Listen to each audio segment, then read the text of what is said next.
حافظ صاحب عدالتی نظام کی بات ہوئی ہے، قانون تو ایسا ہے کہ امیر کو چھوٹ دے دی جاتی ہے، غریب بیچارہ پس جاتا ہے۔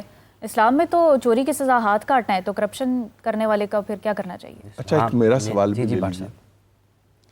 حسن بٹر صاحب ابھی فرما رہے تھے اور حافظ صاحب بھی ابھی، تو مجھے یوں لگتا ہے کہ جیسے یہ ہمارا سارا جو ایک کرپٹ اور کرمنل سسٹم ہے سوسائٹی کا، یہ ایک دوسرے سے انٹرلنکڈ ہے، اور ہم اس میں سے کسی ایک شعبے کو شاید الگ نہیں کر سکتے کہ علماء ہمارے ٹھیک ہو جائیں، یا ہمارے ٹیچرز جو ہیں وہ ٹھیک ہو جائیں، یا ہمارے جج جو ہیں وہ ٹھیک ہو جائیں، یا باقی لوگ جو ہیں وہ ٹھیک ہو جائیں۔ مجھے لگتا ہے کہ کوئی ایسا، اگر یہ ٹھیک ہونے پہ آئے گا تو کوئی ایسا طریقہ کار کہ جس میں سارے کا سارا سسٹم ٹھیک ہوگا۔ اس میں کسی ایک شعبے کو ہم چاہیں کہ یہ علماء ٹھیک ہو جائیں، یا ٹیچرز ٹھیک ہو جائیں، اور جرنلسٹ ہمارے ٹھیک ہو جائیں، یہ ممکن نہیں لگتا مجھے۔ دیکھیے اس کی ایک بنیاد یہ ہے کہ جب تک آپ کی مذہبی بنیاد مضبوط نہیں ہوگی، جتنی بھی ترقی یافتہ ممالک یا اقوام ہیں، ان کی جتنی بھی اخلاقیات ہیں وہ ان کی مذہب سے جڑی ہوئی ہیں۔ پاکستان میں بدقسمتی کے ساتھ ہم مطلب کسی بھی طریقے سے ایک طرف سے لوٹتے ہیں اور دوسری طرف سے چیریٹی کر دیتے ہیں، اور ہم سمجھتے ہیں کہ شاید ہم بچ گئے ہیں، ہم ٹھیک اللہ کو خوش کر رہے ہیں۔ تو یہ دوہرے چہرے ہیں ہمارے، حج بھی کرتے ہیں، سب کچھ کرتے ہیں، ہمارے لوٹتے ہیں چیریٹی کرتے ہیں، سارا سال ہم کہتے ہیں جا کے حج کر رہے ہیں اور بخشوا ٹھیک ہے۔ تو جب تک سوچ یہ بیدار نہیں ہوگی جس کو کرنے کی ضرورت ہے، ہم اس موبائل سے ڈرتے ہیں، یار میری لوکیشن نہ پھڑی ہے میں کتنے گا، ٹھیک ہے، میرا واٹس ایپ جو ہے نا وہ اس کا فرانزک ہو گیا، پتہ نہیں اس میں سے کیا کیا کچھ نکلا ہے، مجھے ڈر ہے اس کا، لیکن اس خالق کائنات کا ڈر نہیں ہے۔ جب ہم نے روز حشر وہاں پر اللہ تعالیٰ ہمیں پر رحمت کرے، ہم نے وہاں جانا ہے، تو ہمارا آج اس موبائل سے ڈرتے ہیں کہ ایک کلک کے اوپر ہم بالکل برہنہ ہو جائیں گے، ننگے ہو جائیں گے، پتہ چل جائے گا کہ میرے پاس کیا ہے۔ اب ہم وہاں پر جو ہمارے ساتھ ہونا ہے نا، اس کی تیاری نہیں ہے۔ اس کی تیاری جب تک نہیں ہوگی، اس وقت تک یہ خود احتسابی کا نظام جو انسان کے اندر ہے، کہ آپ کو اندر سے آواز آئے گی غلط ہے تو غلط کے اوپر آپ نے کہنا ہے نہیں، ٹھیک ہے تو ٹھیک کے اوپر کھڑے ہونا ہے۔ عدالتی نظام کی بات ہے، وکلاء ہیں، ججز ہیں، تو قرآن تو کہتا ہے وَأَقْسِطُوا إِنَّ اللَّهَ يُحِبُّ الْمُقْسِطِينَ، تو مجھے بتائیں انصاف کا اللہ حکم دے رہا ہے، اور اللہ فرما رہے ہیں کہ اللہ انصاف کرنے والوں کو پسند کرتا ہے، تو اس کا مطلب یہ ہے کہ اللہ نا انصافی والوں کو پسند نہیں کرتا۔ تو فیصلہ کرتے ہوئے، دلائل دیتے ہوئے، صرف ججوں کے اوپر نہیں ہے، میرے اوپر اپنے گھر والوں کے بارے میں، اپنے رشتہ داروں کے بارے میں، میرے نیچے میرے ملازم ہیں ان کے بارے میں، میرے ہمسایوں کے بارے میں، میرے دوست احباب کے بارے میں، اپنے سے بڑوں کے چھوٹوں کے بارے میں، کیا میں ان اللہ اقسطو کرتا ہوں؟ تو نہیں کرتا ہوں، تو مجھے تو اپنے اس ہر عمل کا جواب دینا ہے۔ انسان کتنا بزدل ہے کہ خواب میں بھی ڈر جاتا ہے، خواب دنیا یہ خواب ہی تو ہے، اور کتنا بہادر ہے کہ اللہ سے نہیں ڈرتا۔ ہمارے ساتھ ایک کالر موجود ہیں۔ حافظ صاحب میں چاہوں گی آپ کی موجودگی میں ہی جو ہے وہ کال کا جی آنسر ہو جائے۔ جی السلام علیکم، کون ہے، کہاں سے ہیں؟ وعلیکم السلام ورحمۃ اللہ وبرکاتہ۔ جی میرا نام محمد عثمان ہے اور میرا تعلق جنگ سے ہے۔ جی عثمان، میری بہن، میرا سوال یہ ہے کہ اگر اسلام اتحاد اور یکجہتی کا درس دیتا ہے، جی، اور قرآن میں اللہ تعالیٰ نے واضح طور پر فرمایا ہے، سورہ ال عمران آیت نمبر 103، وَاعْتَصِمُوا بِحَبْلِ اللَّهِ جَمِيعًا وَلَا تَفَرَّقُوا، اور تم سب اللہ کی رسی کو مضبوطی سے تھام لو اور تفرقے میں نہ پڑو۔ تو پھر آج کے جو علماء کرام ہیں، دینی مدارس اور اسلامی تنظیمیں، وہ خود کو کسی خاص مسلک، فقہی مکتب فکر یا فرقے سے کیوں جوڑتے ہیں، اور اس کے علاوہ جو مکاتب فکر ہے ان کو رد کیوں کرتے ہیں، فرقہ واریت کے خلاف کھل کر فتویٰ کیوں نہیں دیتے؟ کیا یہ خود قرآن کی مخالفت نہیں ہے؟ بہت شکریہ عثمان۔ جی حافظ صاحب۔ جی بہت شکریہ جی، آپ کے سوال کا کوئی شک نہیں کہ قرآن پاک نے یہ واضح طور پر ارشاد فرما دیا ہے کہ وَاعْتَصِمُوا بِحَبْلِ اللَّهِ جَمِيعًا وَلَا تَفَرَّقُوا، اللہ کی رسی کو مضبوطی سے پکڑو۔ اب رسی کو مضبوطی سے کیسے پکڑنا ہے، ہم نے طریقے کو نہیں دیکھا، ہر کسی نے اپنے اپنے طریقے سے اس کو دیکھا ہے۔ طریقہ وہی ہے کہ جو اللہ نے ہمیں عطا فرمایا ہے، جو رسول اللہ صلی اللہ علیہ وسلم نے ہمیں فرمایا ہے۔ اگر بھائی صرف رسی کو پکڑ لینا اور صرف پکڑ کے آپ نے اس کو یہ نہیں دیکھنا کیسے کھینچنا ہے، کتنا کھینچنا ہے، کب کھینچنا ہے، ضرورت کے مطابق تو دین نے تو واضح کہہ دیا، حضور علیہ السلام نے ارشاد فرما دیا الیوم اکملت لکم دینکم، آج میں نے تمہارے لیے دین تمہارا مکمل کر دیا اور ساری نعمتیں دے دی ہے، مکمل ہو گیا ہے، اب دین مکمل ہے، اب اس کے اندر کوئی کسی قسم کی کوئی تبدیلی کوئی اس طرح کا نہیں ہے۔ اب رہا آپ کا سوال کہ علماء کا اختلاف، میرے بھائی یہ ایسا ایشو نہیں ہے۔ دوسری بات یہ ہے کہ آپ اس کو اس انداز میں لے رہے ہیں، بہت سے فقہا کے مسائل ہیں جو الگ ہیں، بہت سے اس طرح کے دینی مسائل ہیں الگ ہیں، بہت سے عقائد کے مسائل ہیں جو الگ ہیں۔ ہاں بات کیا یہ اختلافات جو ہے صحابہ کرام کے دور میں نہیں ہوتا رہا؟ کیا یہ اختلاف اکابرین کے دور میں نہیں ہوتا رہا؟ کیا یہ اختلاف اسلاف کے دور میں نہیں ہو رہا؟ لیکن اختلاف یا بحث و مباحث کا مطلب یہ نہیں ہے صرف یہ دیکھیں کہ یہ مجادلہ ہو، مقابلہ نہ ہو۔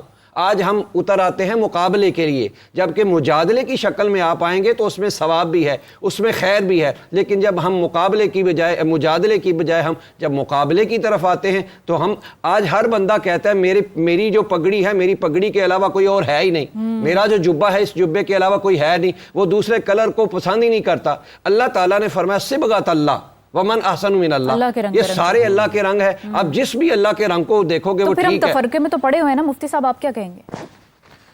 دیکھیں یہ ہے نا، مجھے اچھا نہیں لگ رہا کہ مجھے کسی نے کہا کہ تم لوگ کیوں اختلاف کرتے ہو، تو میں کہوں تم بھی تو کرتے ہو نا، تو اس کا کیا مطلب ہوا کہ وہ بھی غلط وہ بھی غلط؟ حقیقت یہ ہے کہ اختلاف دو قسم کا ہوتا ہے۔ ایک ہے اختلاف کسی حدیث آیت کو سمجھنے میں اختلاف، تو وہ تو صحابہ کرام میں بھی تھا۔ ایک بات ایک نے یوں سمجھی، مثال دوں گا تو بات لمبی ہو جائے گی، دوسرے نے یوں سمجھی، آپ نے دونوں کو ٹھیک کہا، رسول اللہ صلی اللہ علیہ وسلم نے دونوں کو اچھا کہا۔ ایک اختلاف یہ ہے کہ حدیث اور آیت ہے مگر میں نہیں مانتا اس لیے کہ میں فلاں شخص کو فالو کرتا ہوں، اس نے نہیں مانا میں بھی نہیں مانتا۔ یہاں ہمیں بحث کرنی چاہیے اور اس کو ہمیں اصلاح کرنی چاہیے۔ یہ ایک چیز ہے ہمارے اندر، ہمیں اس کی اصلاح کرنی چاہیے۔ تو ابھی عوام حکمرانوں کو برا کہتی ہے اور حکمران عوام کو نہیں، ہر ایک کو اپنی اصلاح کی ضرورت ہے۔ رسول اللہ صلی اللہ علیہ وسلم فرماتے ہیں جو قوم، ابن ماجہ کی حدیث ہے، جو قوم ماپ تول میں کمی کرتی ہے ان کو 3 سزائیں ملتی ہیں۔ نمبر 1، ان کی اجناس کی کمی ہو جاتی ہے۔ پاکستان اس وقت زرعی ملک ہونے کے باوجود دالیں، کاٹن، چینی، گندم سب باہر سے منگوا رہا ہے، تیل باہر سے آ رہا ہے۔ نمبر 2، وہاں مہنگائی بڑھ جاتی ہے اور بڑھ رہی ہے۔ نمبر 3، وہ جور سلطان علیہم، ان پر ظالم حکمران مسلط کر دیے جاتے ہیں۔ سمجھے آپ؟ اب کس کا قصور نکالیے گا؟ تو ہمیں حکمرانوں سے شکایت اپنی جگہ پہ، ان کو اپنی اصلاح کرنی چاہیے، اور ہمیں اپنے جو ماپ تول کی کمی ہے، میں آفس جاتا ہوں لیٹ اور آتا ہوں جلدی اور پیسے پورے لیتا ہوں، یہ ماپ تول کی کمی ہے۔ یہ صرف دکاندار کا مسئلہ نہیں ہے۔ آپ جوتی گڑوانے کے لیے جاتے ہیں، مرمت کروانے کے لیے جاتے ہیں، تو اس کی کوشش ہوتی ہے کہ میں زیادہ سے زیادہ پیسے لوں اور تھوڑی تھوڑی محنت کروں۔ تو پورے معاشرے کی ہڈیوں میں رچ بس گئی ہے بے ایمانی، اس کو ہم ہر لیول پر اس کی اصلاح قانون کیوں بنائے جاتے ہیں؟ اسی لیے بنائے جاتے ہیں نا، انفرادیت کو درست کرنے کے لیے قوانین جو ہوتے ہیں وہ خود وہ سبوٹائز ہو جاتے ہیں۔ المیہ یہ ہے کہ ہمارے ہاں اب معاملات اس حد تک بگڑ گئے ہیں کہ ہم خرابی کو خرابی نہیں سمجھتے۔ یہ ابھی کل کی بات ہے، میں نے ایک ڈی ایس پی سے کہا، میں نے کہا آپ نے میرے عزیزوں سے 10 لاکھ روپے رشوت بھی لے لی ہے اور آپ نے ان کا کام بھی نہیں کیا، کوئی شرم کریں۔ تو وہ مجھے کہتا ہے بڑی مطلب اعتماد کے ساتھ مجھے وہ کہتا ہے کہ جناب ہم نے 10 لاکھ روپیہ رشوت اگر میں نے لی ہے نا تو میں ان کا کام کروں گا، میں نے اپنے بچوں کو حرام نہیں کھلایا کبھی۔ اللہ اکبر، اللہ اکبر۔ زریاب صاحب، آپ بھی ہماری گفتگو سن رہے ہیں، ایک تو جو ہمارے کالر بھائی نے سوال کیا تفرقے کے حوالے سے، اس کا جواب دیجئے، اور پھر یہ انفرادیت پہ ضرور بات کیجئے گا۔ ایک فرد کا جرم جو ہے وہ پورے معاشرے میں تقسیم کر دیا جاتا ہے، کس کی ذمہ داری ہے؟ جی دیکھیں، تفرقے کی جو بات ہو رہی ہے، پہلے اس تفرقے کو ریکگنائز کریں۔ کتنے آرام سے ہم سب جو ہیں وہ اس تفرقے والی بات سے موو آن ہو گئے۔ سب سے بڑا دیمک جو اس ملت اسلامیہ کو لگا ہوا ہے وہ تفرقے کا لگا ہوا ہے، اور ہم نے اس تفرقے کو ریکگنائز نہیں کیا۔ ابھی مفتی صاحب نے کہا مجادلہ کریں، مقابلہ نہ کریں، تو ہمارے تو علماء آپس میں صرف مقابلے کرتے ہیں۔ ہمارے علماء کا آپس میں مجادلہ کبھی اس طرح سے پبلک ہوا کہ اس کا ٹائٹل ہو مجادلہ، اس میں بیٹھے ہوں تمام مکتبہ فکریہ، ایٹ لیسٹ 2-3 میجر مکتبہ فکر کے لوگ بیٹھے ہوں، اپنی عوام کو اکٹھا کر کے لائیو کہیں کہ جی بیٹے یہ ہوتا ہے مجادلے کا طریقہ، یہ ہوتا ہے پروسیس، یہ اس کا سنت طریقہ ہے، یہ اصحاب کرتے تھے، یہ اسلاف کرتے رہے، اس طرح سے ہوتا ہے، اس طرح اس کی پھر پبلیکیشن طریقے سے معلوم ہو جاتا ہے مجادلہ ہے کہ مقابلہ ہے. جی جی بیٹے دیکھیں، جب یہ علماء کے ہاتھ میں مائک آتا ہے یا ممبر آتا ہے نا، تو وہاں پہ امت کی پرورش کا پروسیس وہاں سے سٹارٹ ہو جاتا ہے. اور آپ علماء کی پروسیس، اگر ہم علماء کو دیکھیں جس لیول پہ وہ مقابلہ کر رہے ہوتے ہیں، جس لیول پہ ان کے بحث مباحثے تکرار آ جاتے ہیں کہ ان کے فالوورز نیچے برسر پیکار ہو جاتے ہیں. اور یہ میں دونوں کی بات کر رہا ہوں، صرف علماء کی بات نہیں کر رہا ہوں، عمرہ کی بھی بات کر رہا ہوں. ہمارے جس اسٹیج پہ جب ہمارا کوئی بھی پولیٹیشین چڑھتا ہے تو پہلے وہ دوسرے شخص کی جب تک 1-2 گھنٹے اس کی تضحیق نہیں کر لیتا، اس کو ذلیل نہیں کر لیتا پوری عوام کے سامنے، اس کو ایکسپوز کر کے پتہ نہیں کیا سے کیا نہیں بنا دیتا، تب تک اس کی اپنی تقریر شروع نہیں ہوتی.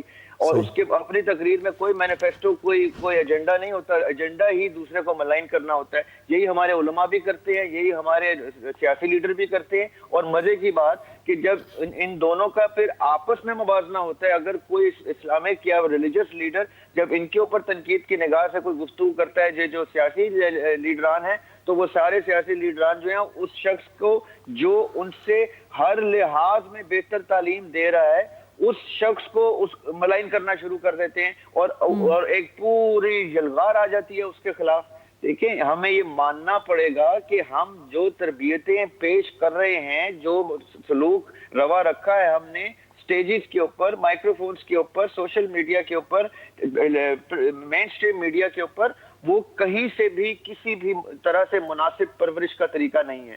کوئی لیڈر، کوئی عالم ابھی تک اپنے عمل سے، اپنے پریکٹیکلٹی سے پرورش کے کوئی سامان چھوڑ کے نہیں جا رہا. ہم اس کو اگین میں حیران ہوں، ایک ایشو پہلے عدالت کی بات آئی، اس کو ایکسپینڈ نہیں کیا ہم نے کہ ہاں ہم غلط ہیں، ہم ایک اور ایشو پہ آ گئے ہیں کیونکہ وہ کالر نے سوال کر لیا تفرقے کا.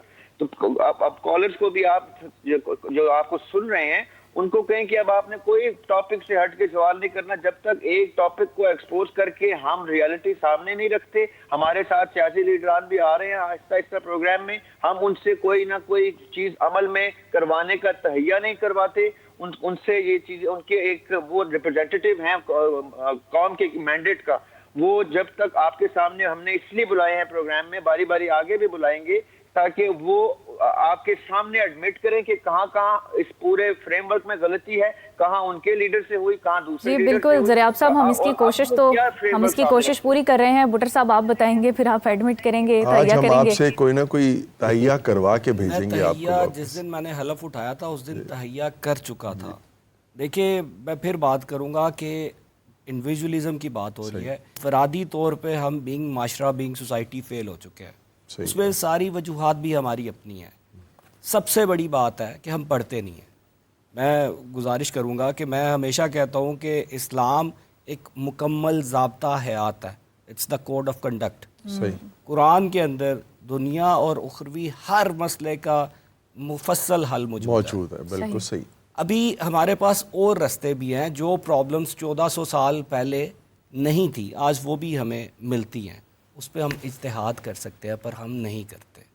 اجتہاد اس معاشرے کے لیے انتہائی اہم چیز ہے. دوسری چیز آ گئی ایتھکس کا سبجیکٹ.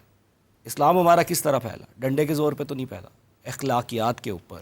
نبی پاک کا اسوہ اسنا، اسی وجہ سے اسلام پھیلا کہ ان کا اخلاق اچھا تھا، ان کے بارے میں لوگ بات کرتے تھے. میرا یہ کویسچن ہوگا، آپ مجھ سے بڑے ہیں، کہ کتنے ایسے اسکول کالجز یونیورسٹیز ہیں، چلے کتنے اسکول کالجز یونیورسٹی ایسے ہیں جہاں پہ ایتھکس کا سبجیکٹ پڑھایا جا رہا ہے، تربیت دی جا رہی ہے. وہ تو آپ نے پہلے دیکھیں، ایک زمانے میں تعلیم و تربیت جڑے ہوئے لفظ ہوتے تھے، اب صرف تعلیم رہ گئی ہے، تربیت تو بالکل. میں نے انجینئرنگ میں گریجویٹ کیا ہے. بٹر صاحب میں نے انجینئرنگ میں گریجویٹ کیا ہے اور ہمیں ایتھکس پڑھائے گئے، لیکن انجینئرنگ کے میں نے گورنمنٹ کالج سے میری ڈگری ہے، میں راویان ہوں، اور الحمدللہ ہم نے پراپر ایتھکس کا 1 سال کورس پڑھا ہے.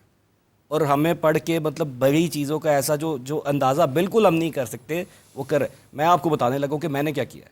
میں نے ایک ریزولوشن موو کیا ہے کہ جو ہمارا نصاب ہے نا، جو پرائمری کلاسز ہے ان میں ایتھکس کا کورس